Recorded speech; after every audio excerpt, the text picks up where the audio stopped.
Shirley, dan Nani. Mereka tumbuh bersama, sekolah bersama, bahkan bermimpi sukses bersama. Tak ada yang menyangka persahabatan itu akan berubah menjadi kisah kelam yang penuh dendam. Matanya menatap kosong ke cermin. Sejak saat itu, Nani mulai berubah. Ia menjadi dingin, jarang berbicara dengan Shirley. Bahkan di kantor, ia mulai bersikap seolah mereka hanya rekan biasa.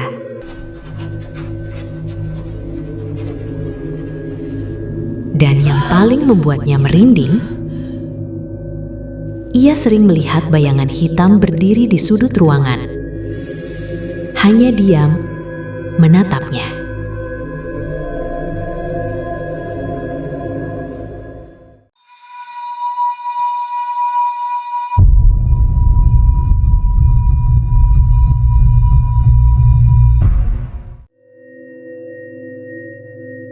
Shirley, Nani mati karenamu.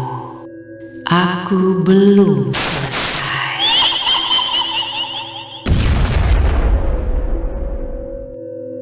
Di sebuah kota kecil yang tenang,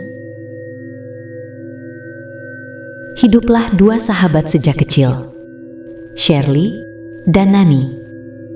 Mereka tumbuh bersama, sekolah bersama, bahkan bermimpi sukses bersama.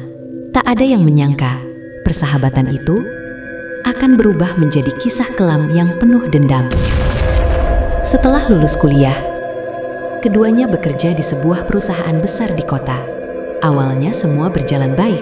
Shirley dikenal rajin, cerdas, dan cepat naik jabatan.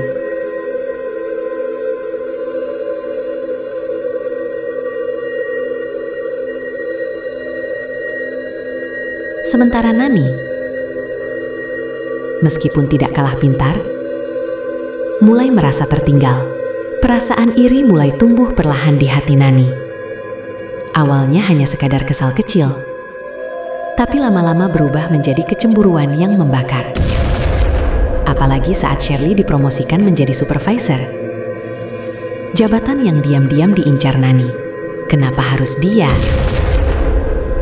Bisik Nani suatu malam, matanya menatap kosong ke cermin. Sejak saat itu, Nani mulai berubah. Ia menjadi dingin, jarang berbicara dengan Shirley. Bahkan di kantor, ia mulai bersikap seolah mereka hanya rekan biasa. Namun Shirley tak terlalu memikirkan itu. Ia mengira Nani hanya sedang lelah. Sampai suatu malam, Shirley mulai mengalami kejadian aneh. Pertama, ia sering mendengar suara langkah kaki di dalam rumahnya. Padahal ia tenggar sendiri. Lalu suara bisikan lirih yang memanggil namanya di tengah malam. Awalnya ia mengira hanya halusinasi. Tapi kejadian itu semakin sering terjadi. Lampu rumah sering berkedip sendiri. Pintu kamar terbuka perlahan tanpa angin.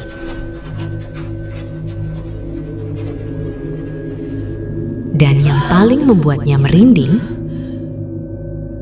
ia sering melihat bayangan hitam berdiri di sudut ruangan. Hanya diam, menatapnya.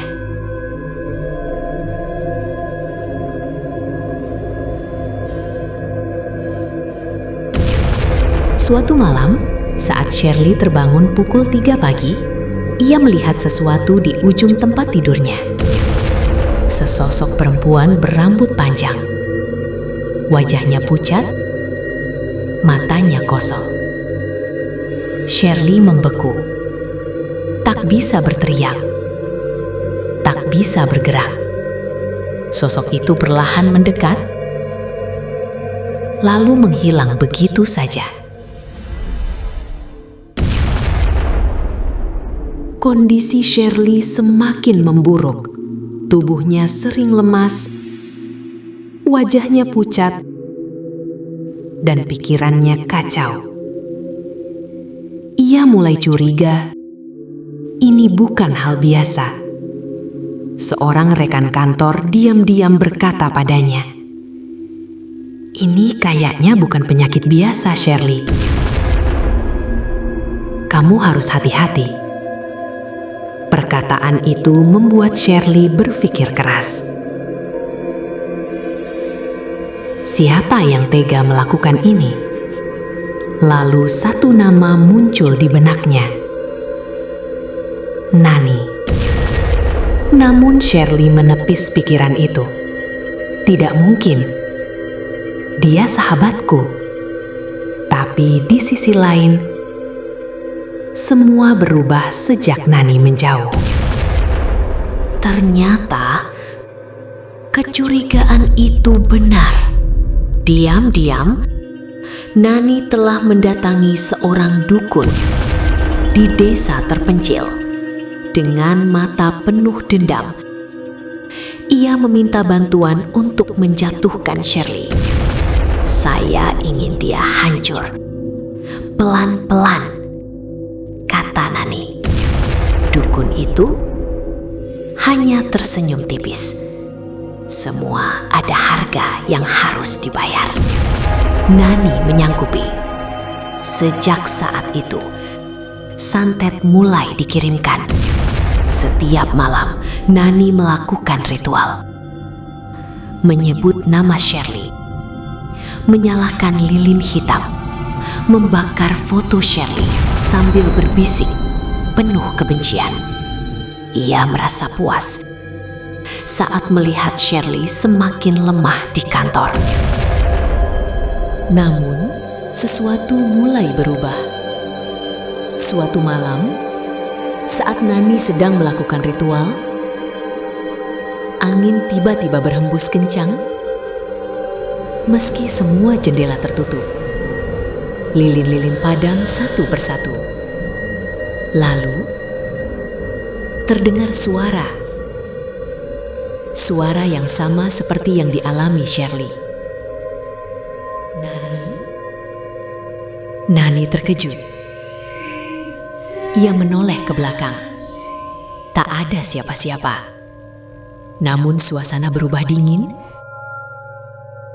Sangat dingin. Tiba-tiba,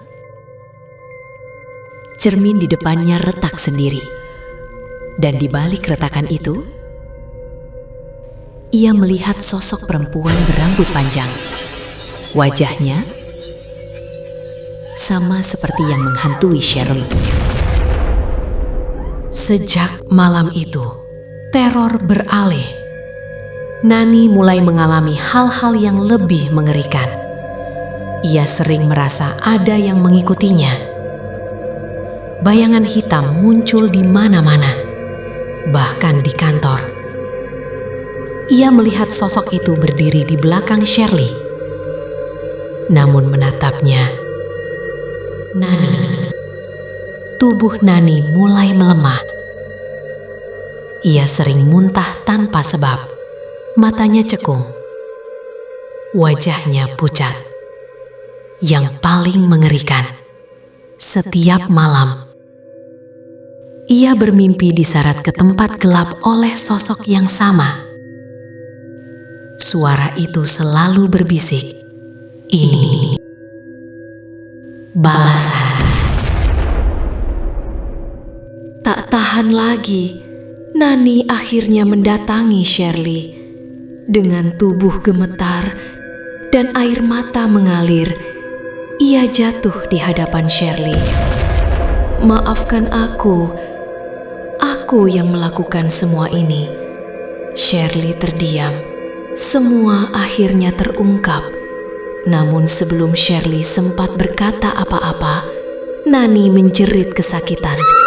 Tubuhnya kejang, matanya membelalak, seolah ada sesuatu yang menariknya dari dalam. Beberapa hari kemudian, kabar mengejutkan menyebar. Nani ditemukan meninggal di rumahnya dalam kondisi mengenaskan. Wajahnya penuh ketakutan. Matanya terbuka lebar, seolah melihat sesuatu yang sangat mengerikan sebelum ajal menjemput. Sementara itu, sejak kematian Nani, semua gangguan yang dialami Shirley tiba-tiba hilang. Rumahnya kembali tenang. Namun, suatu malam, saat Shirley bercermin, ia melihat sekilas bayangan di belakangnya. Sosok perempuan berambut panjang itu tersenyum tipis, seolah mengatakan, "Ini belum benar-benar selesai."